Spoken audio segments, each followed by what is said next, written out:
As much as I would have loved to have done a Walking Dead fighting game, we never got around to it. And so it's my first like in-house like fighting game where, I get to see every aspect of it come together and get to be really hands-on. And so it's just a really, I don't know, it's like a really rewarding experience, and it's really great working with the quarter up team, and having Ryan Otley and Corey Walker like right by my side, like working on this stuff. And I don't know, I couldn't be more excited with how it's coming together. I think you guys can all see like from the trailers and everything, like it's just a really polished, really cool fighting game, and yeah, I can't wait for people to see it.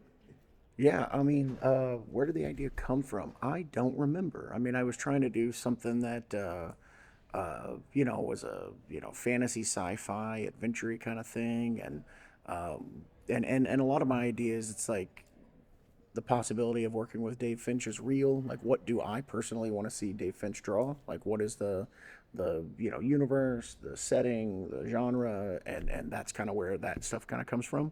But yeah, this is a project that we started it 8 years ago, and I say we've been working on it 8 years, but the truth of the matter is that he finished like last year, and so we've just been putting final touches, and he's been drawing Walking Dead Deluxe covers, which he is constantly always doing because there's two of those a month, and so that was a big part of the delay in the project, but also every single page of Skinbreaker is kind of like drawing 3 or 4 pages. I mean, you can see from the preview that we released here at the con that it is an absolutely like monumental work, and I couldn't be more proud of it, and can't wait for people to get it in September. No, I mean this is not stuff that you plan for. It's not stuff that you ever think is possible. I love to think back to the humble beginnings of Battle Beast being a random character showing up in Invincible 19 next to Magnatac and Tether Tyrant and Magmaniac, and I got it. I got it. But Kursk, and I think I ran out. And but yeah, it's really kind of amazing, and I mean, to write like Worf fan fiction for so many years as I write Battle Beast dialogue, and then have Michael Dorn bringing it to life, and injecting like so much care and thought into it, and really turning it into a character that I feel like I didn't know before he did it is really gratifying. But yeah, I mean, Ryan and I are having the time of our lives on this book, and couldn't be more happy with how it's going, and plan to do it for a good long while. So it's definitely the year of Battle Beast, and maybe it'll become the decade of Battle Beast. We'll see. I don't know. I think it's a really great game because Quarter Up knows that you can do this for the hardcore fighting game community, but you also have to do this so a casual Invincible fan who, this is not a game where you're like, okay, let me read a manual and figure out how to do this stuff. Like I say, you can sit down cold and go, okay, these buttons do this thing, cool, let's fight, and have a amazing time experiencing these characters and watching their moves and doing cool stuff.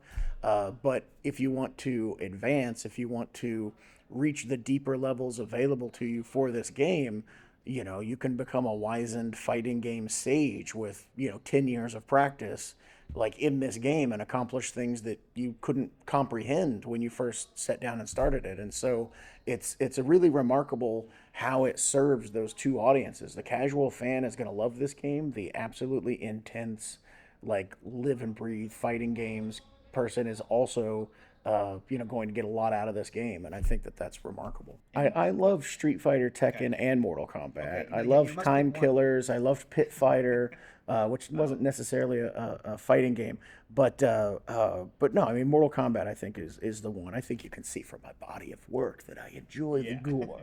Um, and just Mortal Kombat 2. Like I used to stand in the arcade and just watch those lore screens and just Yeah. read up about like, oh my god, that's the Outworld, and what the hell are they talking about? And this is amazing. And I was just so fascinated by all the visuals and all the different things that they added to Mortal Kombat 2, and then eventually 3, and so on and so forth. And so Essentially, I one of your just characters is in Mortal Kombat, and now you can. Yeah, it's pretty cool.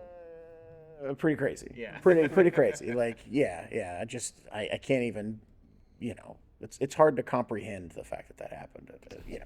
But yeah, I just loved Mortal Kombat. Yeah, I mean, I think that you will learn to love fighting games through this game if you're an Invincible fan and you haven't really experienced fighting games. I think that they're simple to learn and really easy to get into. And I think that I don't know, there's so much fun dialogue and different interactions that happen during the fights that really show off the characters and show off like how well this team understands the characters. And there's a lot to discover like as you get these different confrontations that I think will be really fun for fans of Invincible that don't play fighting games. And so I think this game has a tremendous amount to offer, and by the time they're done with it, they will love fighting games as much as everyone else. And my day is absolute chaos. I oftentimes like wake up with a goal. I absolutely have to do this today. More often than I care to admit, I do not accomplish that goal. I like to say that sometimes I sit down on my computer in the morning and it's just putting out fires. I got things diving in front of me like, oh, you got to do this, oh, you got to do that, you got to answer this, you got to answer that, you got to call this guy, you got to do this. And so yeah, I'm getting pulled in like 1,000 different directions at all times. I'm moving from project to project to project. Sometimes sometimes video games, sometimes comics, sometimes shows, sometimes some weird development thing that nobody ever finds out about. There's all kinds of stuff going on, and I love it. It's really fun for me to just kind of bounce from thing to thing. I will say that when I was younger, it was a lot easier for me, story wise, to go from project to project as I'm writing. It is so much more difficult now. I have to sit down and be like, what was Void Rivals about? Who's in that? Where am I at in the story? What's going on? And so there's like a reacclimation process every time I switch from project to project when I have to focus on scripts. But sadly, yeah, I'm often pulled in so many different directions that the scripts, I'm trying to, find time to just focus on that stuff. And I do schedule large blocks in my days and weeks where it's just like I'm in a hole now and no one can find me. And people get real annoyed, like, I needed an answer for this. And it's just like, if I don't do these scripts, the whole thing crashes down. So, and that's really the time when I'm having the most fun, when I'm just at the keyboard and my phone's off and I'm just focusing on that. But I don't get to do that nearly enough. I mean, to give them credit, that stuff is, they present that to us and they're like, hey, we did this cool thing, and Ryan and Corey and I get to go, oh my God, you worked that in, that's amazing. I don't think there has been any kind of Easter eggy thing or anything that we've worked in. I almost just spoiled a thing, and then my brain was like, no, don't do that. So like there's so many like fun little bits that they were able to work in that fans are going to be really excited about. And yeah, it just shows that the team working on the game is really invested in Invincible, and they're as much fans of Invincible as we are. Yeah, they have all that stuff available to them. So yeah, as you can see, the general basis of the game is currently like show related.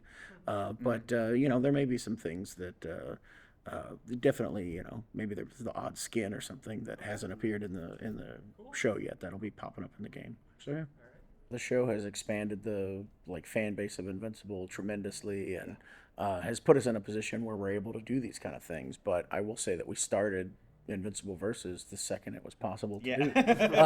Because I have always thought that Invincible would be great for a fighting game, and like from back when, I mean, what was the first? Was it just it started with the X-Men?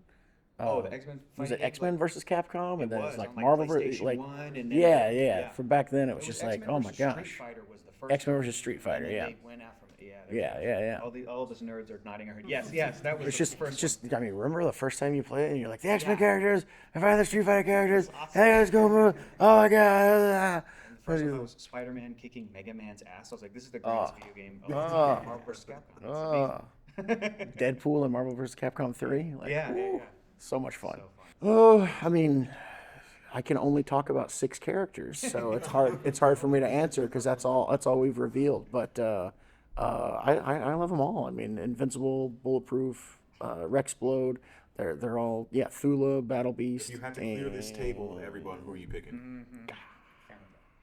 Maybe Battle Beast. Battle Beast, but Adam Eve is very strong, and Invincible. I mean, they all have Balance. yeah. Bulletproof has some really cool moves too. So yeah, I don't know. I'll say Battle Beast. I mean, it's funny because so like when Daniel took over the book, there were certain like as building out the Energon universe, there were certain things we had to do and certain things that we had planned to set up that we gave Daniel to play off of. The story starts here. This is gonna go here. This happens. We build to this. And so there's a lot of stuff like in his issues that Sean Makowitz and I worked out in the planning for the Energon universe. The Duke scene, for instance, and different things that happened. And then as I'm taking over with 25, there are subplots that he was setting up and things that he wanted to get to. So like there's some moments that'll be happening in issue 30 where he was like, I was kind of hoping that I'd get to this and this and this with this character and maybe this. And I'm like, I will totally run with that. There are a number of things that are happening in the book that he purposefully didn't have a resolution for. And so the goal with this book is to very much have it be like a traditional, like Marvel and DC handoff like they used to do in the old days, where like me taking over this book is not going to feel like a Transformers #1. It's not going to be me coming in and going, okay, this is now my Transformers, and you're not going to see Shredhead because that was Daniel Warren Johnson's character, and that's not what my focus is. I'm going to introduce my own new character, and I'm going to go in my own direction, and the book is going to feel different, and it's going to make my run way cooler than his run.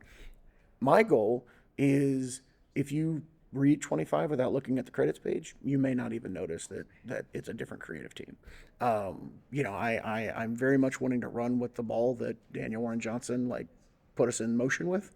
And as we go deeper and deeper into my run on the book, there will be new elements and different things that are added, and it will continue to evolve as it evolved over his 24 issues. I think if you compare issue 2 to issue 23, you can see there's a vast difference, even though it is in his run, and you'll see that kind of thing. But if you're loving everything that's going on in Transformers, very much continue. The tradition of that book will very much continue as it is. So yeah.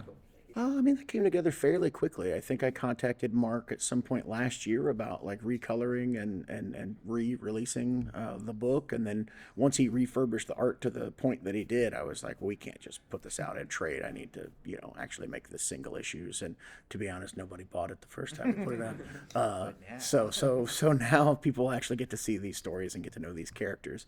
And then we were having so much fun. And then I was working with Benito on that other book that's called Blood and Thunder. I knew that, and it just seemed cool to be able to like working with Mark again and seeing like how he draws now and what he's able to do was really exciting. And so yeah, the new issues are going to be really, really cool. And go into some directions that you may not expect. Well, selfishly, I'm going to say Negan. Okay. Come on. Written the other two. I mean, just because I want to see a Negan versus Conquest fight. Oh yeah. Like, how would you not? Or That would be the looking coolest at thing ever. John Negan. Yeah. Yeah.